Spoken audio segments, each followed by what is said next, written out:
Well, it's a special day today. First of all, Happy New Year. Happy New Year. Happy New And Year, everybody. yes, it's a pleasure to have you here. Welcome to Bar Thank for you for Bar TV, having Janine. me. Yes, and Janine is an artist, an MC, an event and radio host, and an entertainer. So we've got a lot to talk about in this here interview. Sounds like a lot.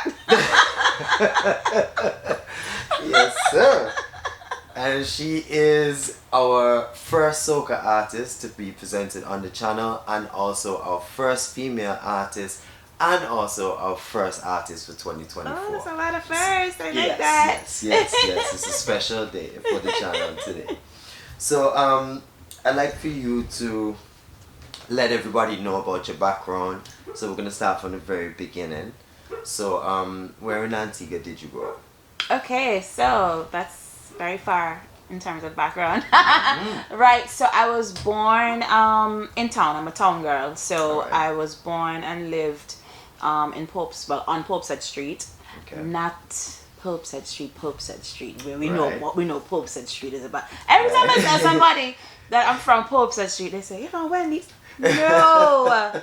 So no, Terrible. not Wendy's, but Unfortunately, it I has a grew bad up. reputation. Yes, I grew up on that street, and my family on my father's side, they're from Villa, so I bounced between Popeshead Street and Villa. Okay, which Yeah. are very close. Yeah, very close. Proximity, right. So I grew up in town. I'm a town girl. Right. Brothers and sisters? I have 2 brothers and 2 sisters. Oh. Yeah, and I'm in the middle. Oh, you're like me. Okay then. Alright. And what school did you go to? Primary and I went secondary? to the Foundation Mixed School. Big up Miss Davis, FMS, way the best. True. Into Foundation Mixed School, that's a primary school, and I went to Antigua Girls High School. I did my secondary there, and then I went to State College, did the business, what you call it? Business department. Yeah, BSB. I did that, and then a few years after, I attempted to go to university in the States, but I was only able to do 1 year.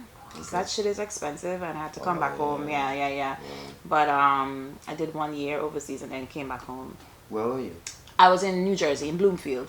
Oh, Bloomfield did you like College. It was really nice. Like, a part of me is sad that I didn't come get back? to finish, because I was studying finance and music production and artist development. Okay. So even like back then, I kind of knew that, all right, I need to understand the music production part of it, artist development part of it, because there's the business behind of it. So it's not just, okay, you can sing a song or you sound nice or whatever. You have to understand the basics behind it. So what happens when you go into the studio? Are you just gonna say, okay, yes, and not know what you want it to sound like? You know what I mean? Yeah. So the courses that I got to do over there, I actually got to make. I produced a radio show, an imaginary radio show that was really cool.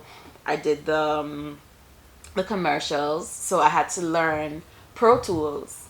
So yes, I used Pro Tools to make the commercials. Oh gosh, I forgot about that. Yeah, I forgot about that. Now talking about it, yeah, I had the whole book and everything. So I used Pro Tools for a little bit to make the commercial jingles, and I did the radio show, and I still have the book. I still have my book, yes, my Pro Tools book. So the next time cool. we meet, we're gonna look at it. And I'm so glad you mentioned the knowledge of the industry and the music and how it works, the studio. We're gonna get into that, right? So glad you mentioned that, because I see you're really into that. Oh, absolutely. And yeah, we'll get to that. But so I guess when would it be fair to say the music came in, and when? Because your career path, I guess at that time you already knew that. Yeah, I mean, I knew I wanted to sing. I feel like every little girl growing up, you want to sing like Whitney Houston. You want to be like her, and so I always wanted to sing, but in terms of taking it seriously, that happened. I was maybe 16. at State College, there was a teacher. He's still actually there. His name is Mr. Jerry King. Hey Jerry, what's up? So Jerry put together a college band, and it was a group of us, and we were called Unison. And I don't know if you remember when Eve came to Antigua, we were actually the opening band. Yes, we were the opening band. So I got a taste for performing, not just for like college and school and whatnot, but an actual show, an actual band gig. I was like, oh, this is cool. I think I could do this. I could do this. Because I always knew I had a little voice, but the confidence wasn't always there. You know, I struggled with confidence a lot, but at 16, that's when I knew that, okay, I can tap into this. And then from that band, we performed at the teenage pageant. I think it was in my last year, so that would make me 18. Yeah, we performed at the teenage pageant for Carnival, and the house band for the show was the Power Union band. And shout out to Power Union. That was my foundation. So they saw me and they approached me to come sing with them. And I joined their band. I think I was maybe between 18, 19 at the time, and I spent quite a few years with them. So that was my foundation in terms of performing and just getting comfortable singing in front of people and interacting. Because we did like a lot of hotels and cricket. When cricket was still at the recreation grounds, yeah, we were the band for the party stand, the rear stand, not Chicky. The rear stand, yeah. So we were the party band, and I had the opportunity to just learn and grow. And this is way before recording any kind of music. This is just performing, you know, getting to know my voice, who I am, you know, as an artist. And I was still trying to figure it out, but that was like the foundation of me being an entertainer, you know, because you can't just sing and that's it. You know, because a lot of times people may have a nice voice, but you're bored because, well, there's no personality. Like, I'm not feeling you. Yeah, you sound nice, but your stage presence, there's none. So, that was my way or the grounds for me to develop. Yeah. Okay. So, what at that time in your early days, the musical, you mentioned Whitney Houston already.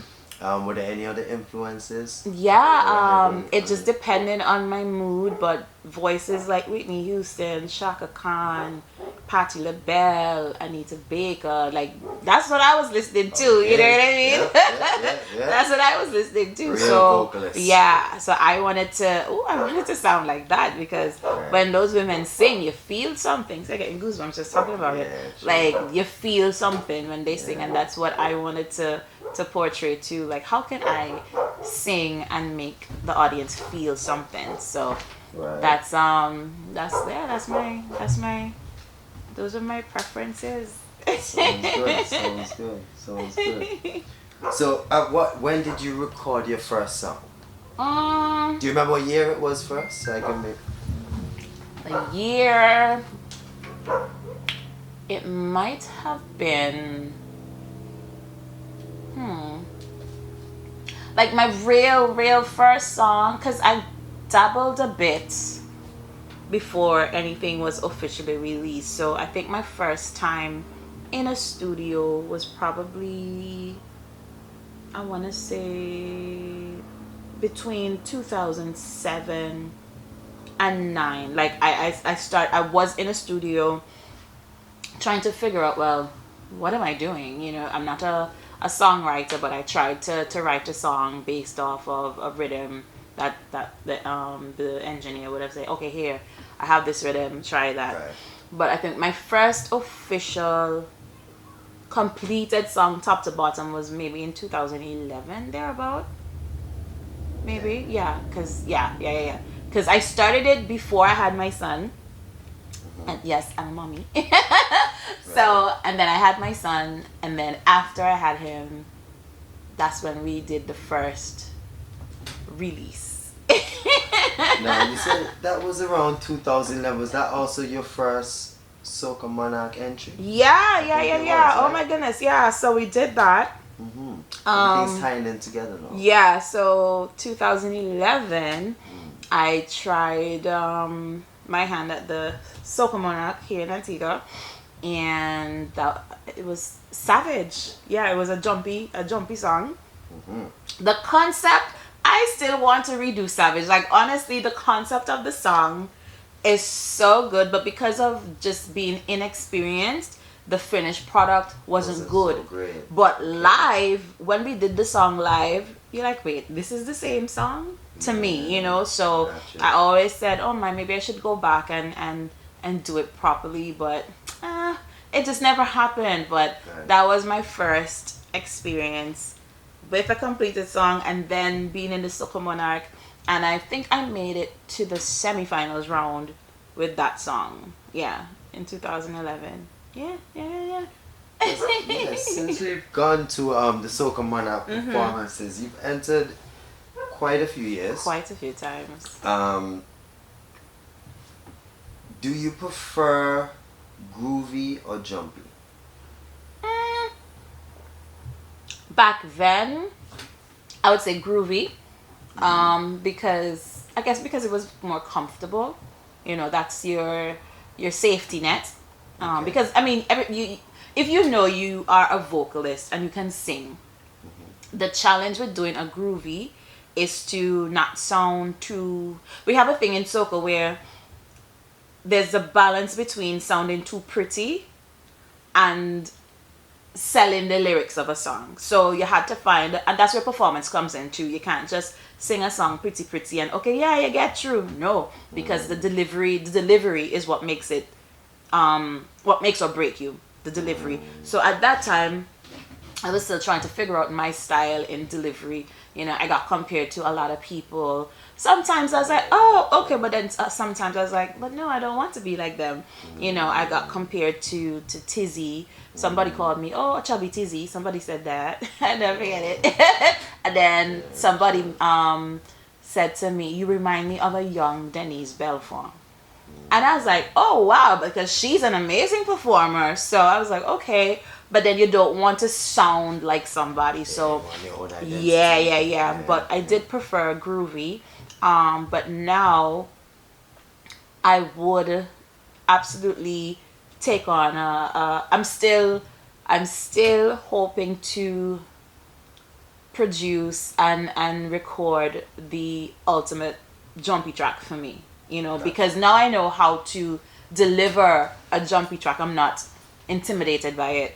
Okay. You know, I'm not. So now it's just to find the right tune, you know, in terms of the right production, the right lyrics, and put it all together. Because I can perform, but it's just finding the right song.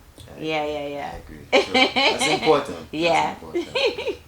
So you entered in 2011 with Savage, right? 2012. And that was a jumpy, you know. Savage was a jumpy. Yes. Because I did mark down each song that you entered with, and I realized it was kind of even. It was like a 3-3. So that's why I decided to ask you which one you prefer, seeing that you're well seasoned in both departments. You know. So you had 2012 was Rude Face. Rude Face, yes. 2013 Norway.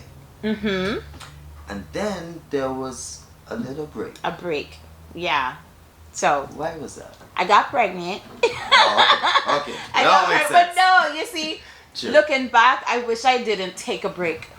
Oh, for real? Yeah. So it I was pregnant that summer, 2014, and I decided, okay, I won't do anything. But another artist, actually, wow, Ricardo Drew.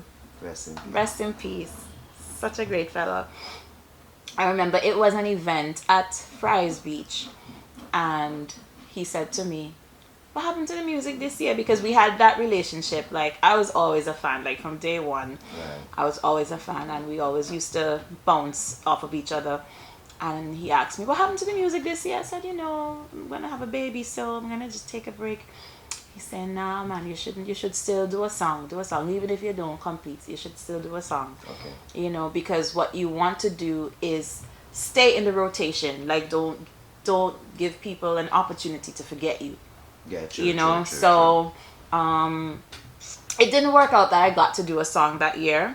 But that was his advice. Right. You know, to still do it, because you don't want people to forget you. you know, and he always gave amazing advice. But yeah, that was 2014. Yeah. I had my little bambino. And in 2016, you came back in with Catching It? Catching It, Right. yes. All right. I got, yeah. Because 2015, I think I did release a song 2015. Tell Them a Lie. Yeah, but I don't believe... You didn't enter though. If I entered, I probably didn't make it past the quarterfinals. Oh, okay. Which is weird because that's such a good song. Like, listen, anytime you enter, and this is not a brag or whatever, but anytime I enter Soca Could you just give me a little bit of the hook? Tell them a lie. Okay, yeah. okay. So that's your favorite song. That's my That's favorite. my favorite It's song. my The favorite. that's my favorite song. So when I don't pass, if it happens and I don't pass the quarterfinals, I feel a hoe.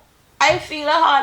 I feel a hoe. I don't know what it is, but I think I don't know what happened that year. Honestly, I can't remember if I didn't enter.